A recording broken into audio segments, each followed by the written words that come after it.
Et salut tout le monde, bienvenue dans cette vidéo lecture du mois de mai, partie 2, donc vous avez déjà fait le speech dans la partie 1, donc si vous n'avez pas vu la partie 1, allez la voir, elle est sortie mercredi. Je fais ça comme si c'était dans le passé, mais ça se trouve c'est de ce côté-là pour vous, comme vous voulez. Dans tous les cas, je vous invite à la voir quand même avant, c'est toujours mieux. Et nous, on est parti pour la partie 2. Ok, donc on passe chez Noévé Graphics avec SPOP, le tome 2. Donc lui, en fait, je ne veux pas vous mentir, je l'avais oublié, en fait. Donc là, vous avez la jaquette alternative, donc j'ai mis les deux jaquettes l'une sur l'autre, en fait. J'ai pas eu trop le choix. J'ai pas envie de casser l'autre. Je sais pas s'ils en ont encore, c'est chez Canal BD. Bon, voilà, j'avais envie de la voir quand même. Le manga est toujours sympa, en vrai. L'évolution est plutôt cool. Et ça met en place des vrais trucs, hein, très clairement. Il y a une histoire qui commence à se construire et tout. En particulier avec la fille, son père qui aurait fait des trucs, et puis une secte qui cherche les travaux de son père aussi. Donc franchement, c'était plutôt bien en termes d'action. On comprend à peu près tout ce qui se passe, même si c'est de la SF et que des fois il y a des éléments qui sont pas censés être trop compréhensibles. Bah là, ça marche plutôt bien. Et ma foi, j'aimerais bien en voir un petit peu plus, effectivement. J'ai envie de savoir un petit peu comment ça a évolué. C'est pas, pour moi, le manga de l'année, clairement pas. Mais il y a un boulot, il y a quelque chose qui m'intéresse beaucoup quand même dans ce manga. Je sais pas, je suis vachement intéressé. Certainement parce que j'ai pas lu énormément de mangas SF et que j'aime beaucoup les SF de manière, en termes de films, séries, etc. J'ai regardé ou je regarde encore beaucoup de choses SF et j'en ai pas assez en manga. Donc à la limite, si vous avez des conseils. Mais en tout cas, ouais, rien que pour ça déjà, je pense que je continuerai SPOP. J'ai pas beaucoup de titres en tête de SF et il faudrait que je m'en procure plus. En fait, je suis en train de me rendre compte en même temps que je suis en train de faire la vidéo là. Et c'était une bonne découverte SPOP, rien que pour ça en fait. Donc voilà. Rent a Girlfriend, le tome 3. Donc ça, écoutez, hein, moi j'aime bien. Moi j'aime bien Rent a Girlfriend. On rigole bien, on passe un bon moment. Ils ont même réussi à faire un personnage féminin qui est détestable, pour l'instant en tout cas. Et bon, c'est en train de se construire en mode, je pense, un peu harem, parce qu'il rencontre une autre fille qui fait aussi de la location, mais par le biais d'un pote qui fait genre que c'est sa copine aussi, mais il a vite compris le truc, et inversement la fille aussi avait vite compris le truc avec elle. Donc ouais, il y a plein de petites choses comme ça là qui ça peut casser, ça peut faire de la merde en termes de relations et tout, sachant qu'à la base en plus c'est mignon, c'est pour préserver leur grand-mère, donc c'est super gentil en fait à la base, et puis ils continuent de se voir avec ses potes machin pour faire genre en fait, pour que ça soit crédible. Et je sais pas, ils sont mignons les deux, de toute façon globalement on sait qu'ils finiront ensemble, mais le fait qu'ils se forcent à être ensemble pour leur grand-mère, ça rend le truc mignon, et ils commencent, on va dire, à discuter ensemble et à se rendre compte qu'ils se détestent pas forcément de toute façon. Voilà. Enfin, en tout cas, principalement la fille envers le mec. Mais bon, bref. C'est un manga que je trouve sympa et faut voir sur la suite comment ça continue en fait. Don't Call It Mystery, le manga d'enquête chez Noévé Graphics. Bonne découverte. Franchement, très bonne découverte. Ça va être un peu difficile de faire ce genre de comparaison, pourtant je vais la faire quand même. Le personnage principal qui, du coup, Tomomo, je crois, c'est ça, hein. J'ai envie de me rappeler de ce prénom. C'était pas Tomomo, c'est Totono. Et du coup, il y avait une blague d'ailleurs sur le fait qu'à l'école, il l'appelait Totoro. Donc en fait, j'aurais dû y penser beaucoup plus rapidement. Bref. Et ce personnage me rappelle énormément, on va dire, Light et L de Death Note, en termes de réflexion, quand ils réfléchissent, quand ils partent dans leur délire, et ils amènent, au fur et à mesure, ça c'est comme ça, et en fait ils comprennent tout beaucoup mieux que les autres, ils réfléchissent énormément, et ils amènent les solutions comme ça, comme si c'était normal, comme si c'était naturel, aussi naturel que Light ou L le ferait. Un petit côté plus L par son anti-sociabilisation, très clairement, hein, parce il comprend pas forcément comment les gens vont réagir à ce qu'il va dire, et bon, c'est voilà, ce côté L là qui ressort beaucoup. Et rien que pour ça déjà, je suis bien content d'avoir découvert ce personnage, et je passe un bon moment, je retrouve un peu ce truc d'enquête qui me plaisait bien, avec beaucoup de réflexion. Ouais, moi ça me fait kiffer. Et on passe chez Glénat avec Shadow House, le tome 5. C'est vraiment un manga qui est vraiment bon, hein. Moi j'aime beaucoup. Je sais qu'il y a l'animé normalement, et il faudrait que je regarde ce qui s'est passé sur ce qu'ils ont rattrapé dans le manga, parce que c'est un manga qui doit du coup être, un animé qui doit être un minimum sombre, et ne serait-ce qu'avec le tome 4 aussi. Donc là dans le tome 5 ils s'organisent un peu pour faire la résistance, et on avance là-dedans en fait sur la création, de comment ils vont faire, sur quoi ils vont commencer à enquêter, comment ils vont pouvoir essayer d'opérer sans se faire remarquer, parce que c'est très compliqué d'échapper à la surveillance en plus, parce que tout est en échelon en fait, et là le but ça serait que les deux là essayent de devenir je sais plus comment ils appellent ça, mais on va dire des préfets, on va appeler ça des préfets, c'est plus simple, et pouvoir avoir plus de maîtrise sur l'environnement et pouvoir circuler plus facilement, avoir des passes droits. Et ouais, non, clairement ah, clairement c'est pas mal, c'est pas mal. Et puis cette histoire de pouvoir aussi qui est plus développée avec le fait qu'il y ait des personnes qui ont voilà, donc, 3 trucs, donc ça amène d'autres choses, d'autres réflexions, d'autres possibilités. Ouais, j'aimerais bien tout de suite en fait en voir plus parce que c'est un manga qui fait poser énormément de questions et on a très peu de réponses. Il y a eu beaucoup de révélations avec je dirais le tome 4, mais il y a encore beaucoup trop de questions en suspens. J'aimerais bien avoir des réponses un peu plus vite. Le tome 8 de Parasite. Donc bah écoutez, cette fin, j'ai cru qu'elle serait mauvaise. J'ai eu très peur quand même, parce qu'à un moment, ils arrivent à échapper aux méchants en question, et ils s'échappent dans un village, ils sont, on va dire, recueillis, et en fait, ils sont recueillis, il est recueilli d'ailleurs, voilà, donc j'en dirai pas plus pourquoi je dis ça, mais pour ceux qui l'ont lu, vous allez comprendre direct, pour ceux qui l'ont pas lu, essayez pas trop de réfléchir à ce que je viens de dire. Et en fait, il se fait une autre vie, en fait, enfin, il se fait une autre vie pendant quelques semaines, quoi, même pas, mais ouais, il s'écarte un peu de ce qu'il a fait, enfin, de ce qu'il est, etc. Et il essaie d'échapper à cette situation, sauf que ça le rattrape, en fait, parce que d'autres gens sont tués aux alentours, etc. Donc, ils sont obligés d'intervenir, et il finit par se battre à nouveau. Et ouais, et après, bah, retour aux vie normale, etc. À la fin du manga, quoi, il arrive à battre l'ennemi, etc. Sans ça, tout le monde peut s'en douter, mais je vous dis pas comment. Et bah, c'est bien amené, là, on va dire la fin des parasites, etc. Franchement, c'était encore une fois, voilà, c'était un bon manga du début à la fin. C'était un bon manga du début à la fin, et je le redis, lisez Parasite. Si, encore une fois, si vous aimez tout ce qui est thriller, tout ce qui est un peu combat, les parasites en général, si ça vous parle, vous pouvez y aller. Si vous vous intéressez au médium du manga, pour moi c'est un manga à voir. Après, pas obligé de le suivre, hein, cet exemple, mais je suis très content d'avoir découvert ça. Vraiment. Par contre, Parasite Reversi, bah, beaucoup moins. C'était sympa à lire, je dis pas le contraire, surtout qu'en plus en ressortant de Parasite, bah j'ai tout en tête, et bah, c'est sympa. En plus, bon, le spin-off va clairement servir à vous faire montrer comment a été créé le parasite en question, là, qui a fait chier avec ces 4 parasites en lui, je crois. Ce qui me dérange pas mal, moi, c'est... Voilà, bah, parfait, ça illustre parfaitement, je vais vous trouver ça. Normalement, si vous connaissez un peu Parasite, vous connaissez cette dame si présente. Donc, vous voyez, hein, les traits sont respectés par rapport à l'époque. Hein, on est d'accord, hein, c'est le même dessin, on va dire, un peu que Parasite, avec quelques petites améliorations de 2020. Pour autant, si je vais sur... hop là, je vais naviguer un petit peu, voilà. Si je vais sur des pages comme ça, par contre, du personnage principal qu'on suit, et bah... oh là là, bah c'est décevant. C'est décevant. Enfin, il y a une sorte de mix de dessins. Ah ouais, on retombe là-dessus, là. Boum. Donc parfait, on le connaît aussi, machin, hop, nickel. Et puis ensuite, on va évoluer. Et puis par exemple, on va tomber sur 2 amis du gars. Hop là, pareil, le dessin est beaucoup trop actuel. Donc en fait, il a réussi à reproduire les traits d'avant, mais a pas été capable de les réintégrer à tout le dessin. Ça fait très bizarre, hein, ce mélange de dessins. Donc ça m'a beaucoup perturbé pendant la lecture, ce qui fait que je sais pas si je pourrais le continuer en fait. Je me pose la question. Et bon, est-ce que ça m'intéresse vraiment de voir la création du parasite en question? Est-ce que ça m'intéresse de voir quelque chose qui s'est passé à côté? Je sais pas. C'est une question que je vais me poser jusqu'à ce que le tome 2 sorte en tout cas. Parasite, clairement, foncez. Le spin-off, voilà, vous avez mon avis là, qui est pas fou. Vous voyez s'il y a d'autres avis sur internet aussi, peut-être qu'il y en a des meilleurs que moi et des pires aussi, d'ailleurs.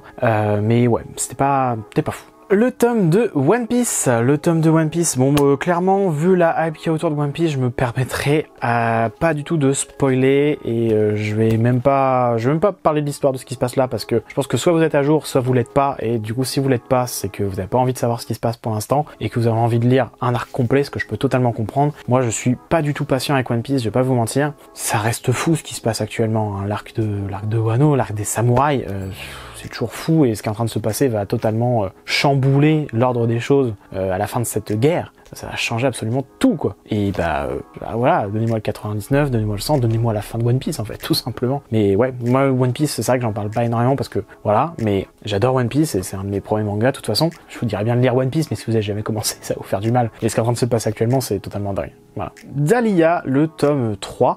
Donc bah écoutez, même si c'est un manga que, encore une fois, je vous ai pas vendu forcément du rêve dessus, je vais continuer à pas vous vendre du rêve dessus. continue. J'apprécie ma lecture, mais c'est pas le manga voilà, de ma mangatech qui est le plus fou. Je continue parce que je trouve ça plaisant quand même à suivre comme histoire. Et puis voir un truc un peu différent avec voilà, cette personne qui gère son commerce, qui commence à tout gérer, à créer ses ustensiles magiques, à tester en direct avec le mec, à voir la relation qui s'installe, à voir la relation entre les autres commerçants, est-ce qu'elle peut le faire. Voilà, c'est un truc que je trouve intéressant à suivre. J'aime bien, mais bon, en plus ça se lit vite, donc du coup j'ai peu de recul dessus, ça se lit vraiment vite. Bon, je passe un bon moment dessus, mais pas un excellent moment ou voilà, c'est un moment moyen moins. On va dire ça comme ça. J'ai eu des pires lectures que ça, hein. Mais ouais, il est presque au même niveau que plein de mangas que je lis bon, mais un poil en dessous. Faudrait un petit truc pour le faire passer de palier. Pour l'instant je continue parce qu'il est pas à jeter, clairement pas. Mais j'attends de voir, j'aimerais bien un petit truc qui fasse que ça monte d'un cran. Il l'a pas encore, mais il pourrait bientôt l'avoir, on sait pas. D'ailleurs, du coup, on vient de passer chez Comico avec Dahlia, hein, j'ai oublié de le dire. Et ici, du coup, on a le The Dungeon of the Black Company. Lui, ça a été compliqué. Ça a été compliqué parce qu'il a fallu que je me remette dedans. Ça faisait un bon moment qu'il y avait pas eu de tome. Waouh! J'ai dû me refarcir, c'est pas comme si c'était grave, mais la moitié du tome 4 à peu près pour bien me remettre dedans. Et bon, finalement, je m'en suis bien souvenu et tout, donc c'était pas un vrai souci. Mais ouais, compliqué de se remettre dedans, Donc le manga, j'ai passé un bon moment dessus. En plus, il y a un truc qui se passe qui fait que voilà, le donjon a recréé une fille dragon qui garde le donjon. Et ça crée des problématiques en fait d'équilibre et tout, donc c'est vraiment la merde dans le donjon. Ça c'est intéressant, super intéressant à suivre et tout. C'est juste que juste avant, il y a le commerce, le fait de niquer les gens et de leur voler leur thune en leur faisant croire un truc qui était pas vrai, et de continuer à magouiller comme ça pour réussir à se refaire, à avoir des tuniques et tout, parce que toutes leurs tuniques d'avant avaient disparu, enfin avaient été dégagées, détruites. Et j'étais un peu perplexe sur cette première partie parce que bah en fait il fait comme d'habitude quoi, il magouille et il y arrive, il se fait du fric. Et puis après ils repartent à l'aventure quoi. L'autre partie où ils sont coincés dans un espace et que du coup ils rencontrent cette nouvelle dragonne et qu'il y a des personnages qui reviennent et tout, c'est beaucoup plus intéressant à suivre. Et c'était plus intéressant. Par contre, le gros problème c'est que le manga vraiment était je dis était parce qu'il était vraiment très cool. Moi j'avais lu les 4 tomes d'un coup, donc c'était nickel. Le 5e tome du coup un peu moins bien, mais je pense que c'est parce que j'ai perdu cette dynamique. Il y a l'animé qui est ou doit arriver, mais en tout cas je me souviens qu'il y a un animé qui était prévu, et s'il y a un retard comme ça, s'il y a autant de durée entre chaque tome, ça va être un bordel quoi. À suivre, ça va être un bordel parce que c'est pas un truc où c'est un tome et il y a un arc quoi, c'est un truc complet et constant. Donc faut voir en fait ce que ça peut donner en termes de rythme surtout, parce que c'est un bon manga, mais s'il n'y a pas de rythme qui suit derrière, compliqué à suivre. L'enfant et le maudit, le tome 10, aïe aïe aïe aïe. Les révélations là-dedans s'il vous plaît. Donc pareil, hein, je vous dirai pas, je vous dirai juste que c'est excellent, qu'il faut lire L'Enfant et le Maudit. Il y a des révélations sur Shiva en fait, qui allait, on va dire. Ouais, fou, franchement fou, je m'attendais pas à ça du tout, à ce qui s'est passé dans ce tome. C'était des claques sur claques, c'était triste même en fait, un peu tout ce qui était appris là. Waouh, la fin, je sais pas ce qui va se passer, j'attends de voir, mais en tout cas le tome 11 va être fou, ça c'est clair et net. Et ouais, L'Enfant et le Maudit, je vous le conseille avant que l'animé arrive. En tout cas, le film d'animation, je sais plus, film d'animation ou animé, je sais plus ce que ça va être. Je crois que c'est un film d'animation qui va être disponible dans quelques mois, je suppose, parce que le Kickstarter avait très bien fonctionné de Wit Studio. Très bon manga, foncez. Dans le même temps, vu qu'on est sur L'Enfant et le Maudit, je vous parle aussi de Tricoton avec L'Enfant et le Maudit. Donc ce petit artbook lecture pour les enfants. Voilà, comme d'hab, hein, je vous le dis, c'est le dernier tome. Voilà, je le prends pour le plaisir de participer un peu à l'effort de l'éditeur de sortir quelque chose qui sort des sentiers battus, et sur un bon manga en plus. Hein. Il n'y a pas grand chose quoi, à part le dessin qui est ce qu'il est, hein, donc très sympa. Ça se lit à une vitesse monumentale. Hein. En 5 minutes c'est plié, c'est vraiment une histoire de gosse, et c'est dommage parce que ça coûte quand même 11 €, 5 minutes de lecture, ça pique. Le format est très spécifique aussi, il faut le dire. Si vous avez envie de supporter l'éditeur et ce qu'il fait, ou même si vous avez envie de supporter le fait qu'il y ait eu L'Enfant et le Maudit, etc., vous pouvez y aller. Si c'est juste en vous disant « Ah, je vais avoir du contenu supplémentaire qui va être trop bien », non, clairement pas, c'est dispensable à 1000, 10 000, 100 000%, vous vivrez très bien sans, il n'y a pas de souci. Une nouveauté chez Comico qui était folle, L'Enfant et le Dragon fantôme. c'était trop bien.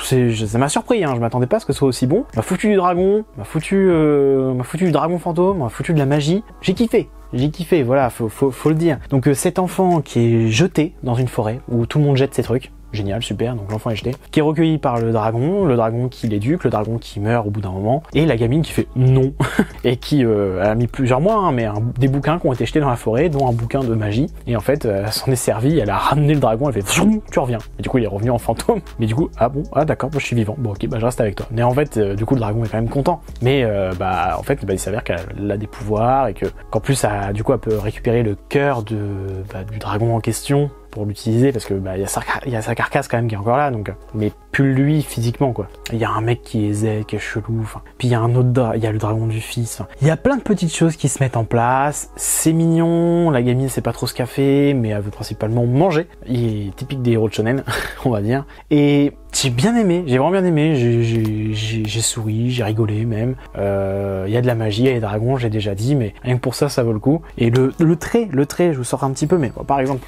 plein milieu comme ça vous donne une idée parce qu'il y a un peu de tout là. Et je suis désolé, mais c'est franchement cool, non? Franchement, en vrai de vrai, c'est pas mal. C'est pas mal du tout, c'est mignon, c'est bien dessiné. Je sais pas si je peux vous trouver, on va dire au tout début, quand il y a dragon qui se fait étriper. Qu'est-ce que je raconte moi? Quand il y a dragon qui se fait rattraper pour dire non. je vais le trouver parce que c'était marrant ce passage. Toc, c'était juste là, voilà. C'est juste là. Genre lui il est tranquille, machin. Puis quoi? Ok. Et puis il se fait ramener. Je trouve ça génial. Il bug complet. Puis après, t'es de retour à la maison. Ah oui, puis elle l'a appelé Dodo à la base. Je sais plus pourquoi. Parce qu'elle lui a permis de dormir, je crois, la première fois. Enfin bref. Enfin bon, c'était une très bonne découverte, c'est très cool. Bon, je vous conseille ce manga. Voilà. On arrive sur un manga assez fou quand même. Et on passe chez Kana avec Black Butler. Black Butler, les tomes 29 et 30, ça y est, je les ai lus. Mes premiers tomes 9 achetés, hein, comme je disais. Vu que tous les autres, je m'étais récupéré en occasion. Donc, ils essayent, voilà, il fallait continuer leur enquête pour... Ouais, non, ça, je peux pas vous dire, parce que si vous avez pas lu... puis c'est fou, en plus. Oh, il y a des histoires, là. Il y a des histoires, non mais... Moi, déjà, je me suis pris une claque quand j'avais lu les 2 derniers tomes, je crois, d'avant.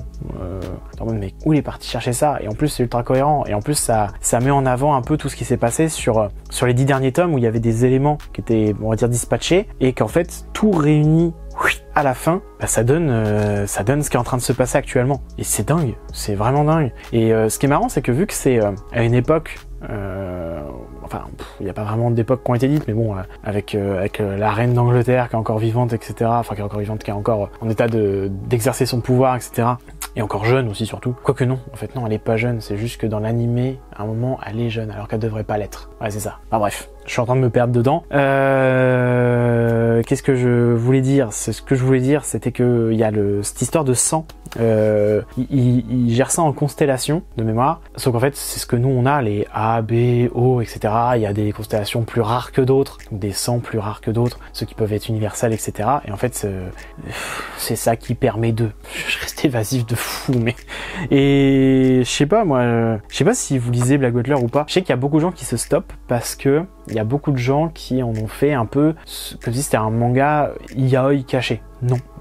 Alors je dis pas qu'il y a pas, on va dire, des scènes avec, je sais pas moi, comment il s'appelle, là, le mec qui a les cheveux rouges, un des dieux de la mort qui a les cheveux rouges, qui en kiffe sur Sébastien et qui déclare son amour en permanence, mais Sébastien il repousse en permanence. On va dire des scènes, on va dire un peu, qui sont peut-être faits pour ça effectivement, entre Ciel et Sébastien, mais parce qu'il est trop petit, qu'il l'aide et tout, et que du coup ils sont rapprochés, etc. Puis après il rougit. À part ça.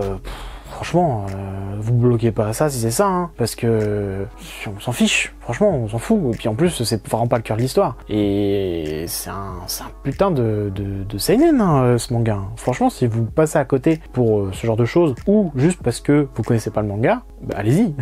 Dans les deux cas, allez-y, parce que Black Clover, c'est excellent, vraiment. Shy, écoutez, moi ça continue de bien me plaire, hein, pour l'instant, ce qui se passe avec ce manga de super-héros. Du coup, ça a fait mon 2e manga de super-héros là, avec My Hero Academia, je suis en train de le toucher en même temps. Et Shai, même si ça a pas cette même portée très clairement, parce que ça se veut plus sérieux très clairement, on apprend plus sur le personnage qui est si présent, donc la Russe, sur la relation avec sa mère qui l'excuse, le combat qui se finit, Shai qui devient beaucoup plus sûre d'elle et on va dire puissante du coup par extension, et on apprend un peu plus sur les dessins de cet enfant qui a du coup la possibilité de faire revivre les gens, mais seulement si ils ont une ambition, un rêve commun, et si le rêve est atteint, du coup, ou si elle n'en a plus besoin, le corps doit disparaître à nouveau, donc remeurt du coup.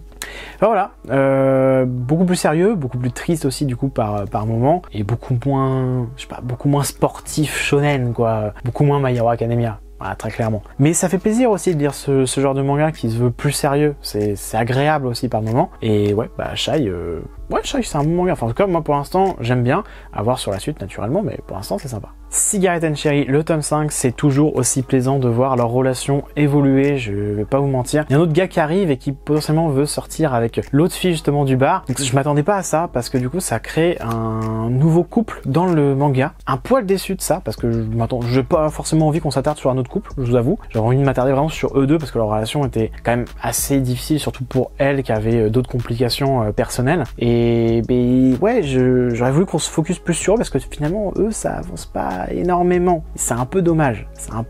En même temps, si, elle s'excuse, etc. Enfin bref, il y a des trucs qui se passent quand même. C'est mignon, c'est plaisant, voilà. Mais c'est juste que, ouais, j'aurais voulu en avoir plus. Et c'est toujours le petit regret que j'ai à chaque fois que je finis ça, c'est que ça passe trop vite. Mais en même temps, c'est fin. Le manga est super fin. C'est pas juste. Donc, faudra voir avec le tome 6 comment ça évolue. De toute façon, il n'y a pas énormément de tomes. Il y a moins de 10 tomes dans cette série, donc il n'y a pas de souci. Et ouais, j'attends beaucoup la suite de ça. Le petit short stories de Death Note. Bon oui, je vais vous dire que c'est bien, forcément. Bon, si vous n'avez pas besoin d'avoir plus de Death Note, prenez pas, ça sert à rien. Si vous voulez avoir plus d'informations sur du Death Note, prenez-le, c'est kiffant. Donc, il y a une histoire que j'avais pas, il y a une autre, donc il y a celle qui a fait le tour du web avec, vu que c'est plus facile avec Internet aujourd'hui, donc sur Ryuk qui revient, mais il y a aussi, voilà, il y a plusieurs histoires en fait sur Ryuk qui revient, et il y a même aussi ce que c'était Death Note à la base avec les gamins, mais ça normalement c'est dans le tome 13, et après il y a des petites histoires sur elle, il y a plein de petites choses, enfin sur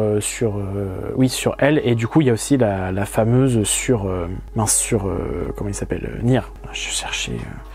Je cherchais le nom de ce monsieur. Moi j'aime bien. Enfin j'ai bien aimé. Ça m'a fait plaisir de revoir du Death Note en fait en 2021 en fait tout simplement. De revoir du Death Note en vente neuf avec un nouveau manga, ça fait plaisir. Ça fait plaisir de le revoir parce que c'est un manga, voilà, c'était dans mes premiers mangas. Le revoir là, ouais, ça fait un petit truc quand même. Mais c'est personnel, mais c'est très nostalgique. Est-ce que c'est fou? Je pense que je peux pas vous répondre avec l'objectivité. Franchement. Enfin déjà c'est très peu objectif quand on parle de ces mangas, quand on a aimé ou non. C'est très personnel, toujours le ressenti. Ouais, j'ai aimé, mais je pourrais pas vous dire que j'ai pas aimé parce que c'est pas possible, je suis beaucoup trop attaché au personnage et à l'univers pour ne pas aimer quelque chose qui va être sorti dessus. En particulier parce que ça fait partie de ces premiers mangas que j'ai connus. Je sais même pas si je pourrais en dire du mal en fait, vraiment. Et en plus, ouais non, c'est pas possible. Donc oui, j'ai aimé, prenez ça en compte sur le fait que voilà, je suis extrêmement fan de Death Note et que ça relève certainement pas quelqu'un qui découvrait ça aujourd'hui, je pense. Les cerisiers fleurissent malgré tout, un manga qui avait été conseillé par Kana sur Twitter à un moment par rapport au tsunami qui se passe au Japon, parce que c'est là-dessus, donc voix sérieuse, là, obligé. Là, on suit l'histoire d'une japonaise qui vit en Italie,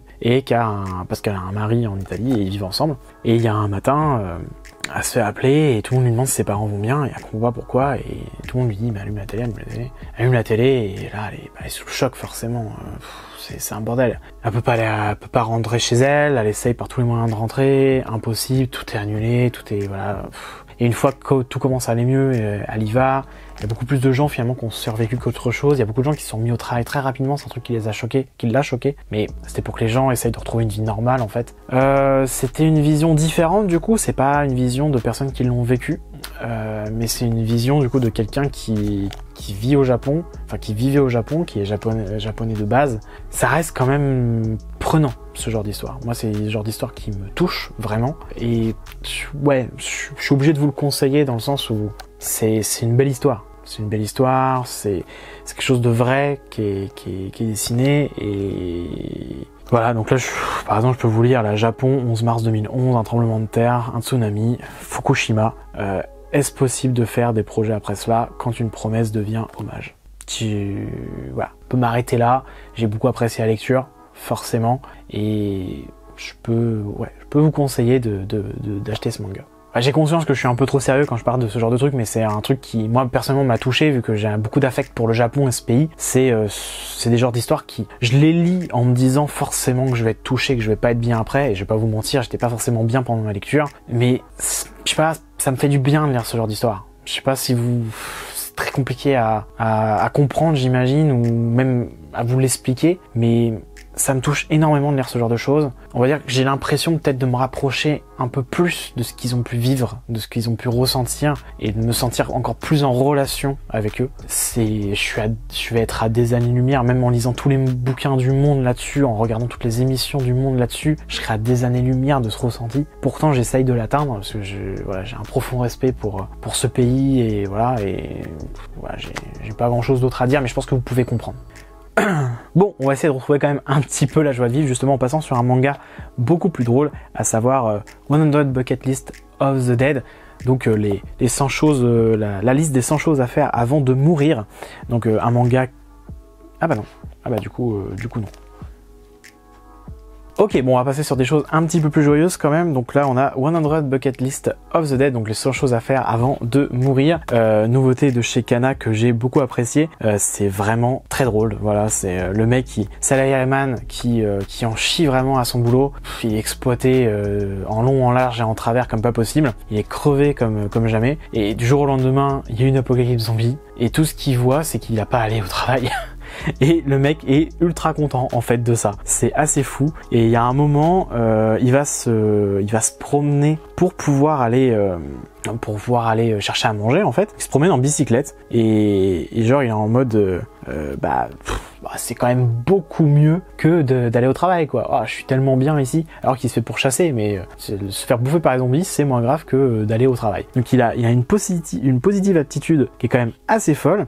Et à côté par contre, bah tiens, on l'a vite fait là, j'essaie de la chercher en même temps. On a cette demoiselle là qui elle par contre a une liste aussi, mais les 100 choses à faire pour survivre. Donc on n'est déjà pas sur les mêmes tempéraments, ils se rencontrent et ils se captent directement pas à 100 qu'avec lui il est un peu crevé. Et bon, bah, on voit pourquoi, parce que lui il est prêt à mourir si besoin, faut juste faire ça avant de mourir et puis c'est bon. Et elle en mode faut que je fasse du sport, faut que je fasse ci, faut que je fasse ça, faut que je m'entretienne et tout. Bon, on n'est pas sur la même relation hein. Et il y a même un moment où du coup elle lui tire son vélo et lui il fait mais non mais je vais me faire bouffer et tout, c'est pas possible. Et puis il tombe sur une moto, il y a les clés, il fonce, c'est beaucoup mieux que le vélo. Il est beaucoup trop positif, c'est n'importe quoi. Enfin bref, c'est un manga qui est vraiment très drôle et je le conseille parce que on passe un très bon moment dessus vraiment. Et faut le prendre juste en comique je pense, mais un comique qui marche bien en tout cas avec ce premier tome. Il faut voir avec le tome 2. Et on va terminer cette vidéo avec Kunlun. Donc Kunlun, c'est un très gros coup de cœur de lecture de ce mois. Vraiment, je l'ai gardé en plus pour la fin, parfait. J'ai pas fait exprès forcément en plus, mais il s'est retrouvé au bout de la pile. Vraiment, était ouf, il était fou. Pourquoi il était fou? Je pourrais difficilement. Je pense que c'est le genre d'histoire un peu que j'aime bien. Donc là, c'est de la tranche de vie. Voilà, c'est dans un petit futur un peu lointain, avec du coup la Chine. Ils sont tous dans un quartier et il y a même la création d'une autre planète qui est en train de se faire pour vivre, pour pouvoir se transférer dans l'espace, pour pouvoir vivre dans de meilleures conditions qu'actuellement. Et voilà, la fille bosse dans une agence immobilière en fait. Et il y a un mec et un autre. Et juste, on suit juste des moments de vie, genre ils vont bouffer ensemble. À fume, à manger à la pastèque en même temps parce qu'elle aime bien ça, ils vont dans des restos, etc. Le truc c'est que j'ai envie de vous le vendre, mais en même temps si je vous raconte la fin ça va pas être gérable, parce que la fin c'est vraiment le truc qui m'a mis une claque. C'est vraiment la fin qui m'a mis une grosse claque, en mode waouh, je m'attendais pas à ça, d'accord, ok, très bien. Et c'était fou, vraiment cette fin, cette double page de fin, cette double page, parce que c'était une double page puis une autre double page, était monstrueuse. C'est juste qu'à un moment par exemple le gars l'embrasse en mode c'est normal, mais c'est parce qu'il est en train de rêver, et du coup elle est un peu chamboulée, sachant qu'en plus il s'engueule un peu par moment, et lui il fait ah mince désolé j'étais pris pour quelqu'un d'autre, et il se barre comme ça. Donc il y a une histoire d'amour très clairement qui est en train de se faire, et je vous en dirai plus potentiellement quand on sera au tome 2 pour essayer de vous le vendre encore mieux. Mais si vous suivez un petit peu les vidéos depuis longtemps et que vous avez un petit peu confiance en moi, c'est juste que c'est de la tranche de vie, je le précise, mais si la tranche de vie vous plaît, je vous conseille énormément ce titre, parce que j'ai l'impression qu'il est passé un peu à la trappe, qu'il n'y a pas eu excessivement de communication dessus. Il y a eu juste un tweet je crois que j'ai vu de Kana, et c'est dommage parce que c'est excellent, tout simplement. Et voilà, la partie 2 de la vidéo est terminée. Donc ça veut dire que les lectures du mois de mai sont terminées elles aussi. Donc j'espère que la vidéo vous aura plu. C'est le cas, n'hésitez pas à laisser un petit commentaire. Ça fait toujours plaisir. Partagez, likez la vidéo et à vous abonner si ce n'est pas encore fait. Et moi je vous dis à très bientôt. Salut!